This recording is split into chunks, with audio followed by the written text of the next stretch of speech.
This is your daily glimpse of science.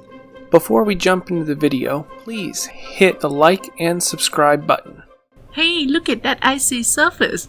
I wonder what that is.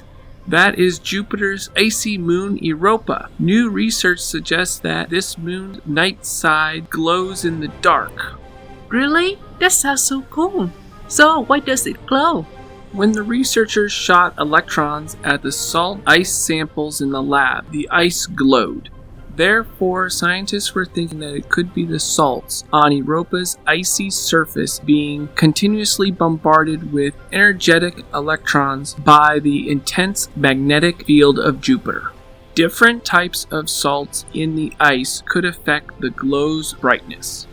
Check this out. This chart shows the effects of different salts on the brightness of water ice samples. In the lab, the researchers bombarded ice water samples with electrons. They recognized that the type of salt in an ice sample could affect how many photons it gave off at each wavelength, determining how brightly it glowed. For example, ice containing sodium chloride, or table salt, was dimmer than pure water ice, while epsomite, or magnesium sulfate, made the ice glow brighter.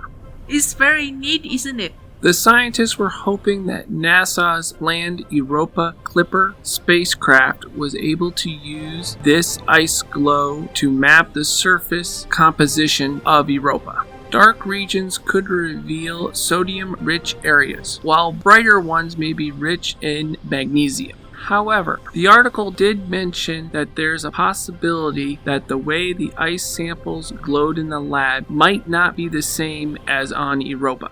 Other planetary scientists thought that the apparent hints of salt on Europa could actually be created by acids like sulfuric acid. Or maybe the surface of Europa is covered in both salts and acids. The subsurface ocean of Europa has been considered as one of the most promising places in the solar system to look for extraterrestrial life. So further research into Europa is necessary. The articles and news sources are in the description below. If you would like to see more of these videos, hit the like and subscribe buttons. Thank you very much, and we hope you find your daily glimpse of science as interesting as we did.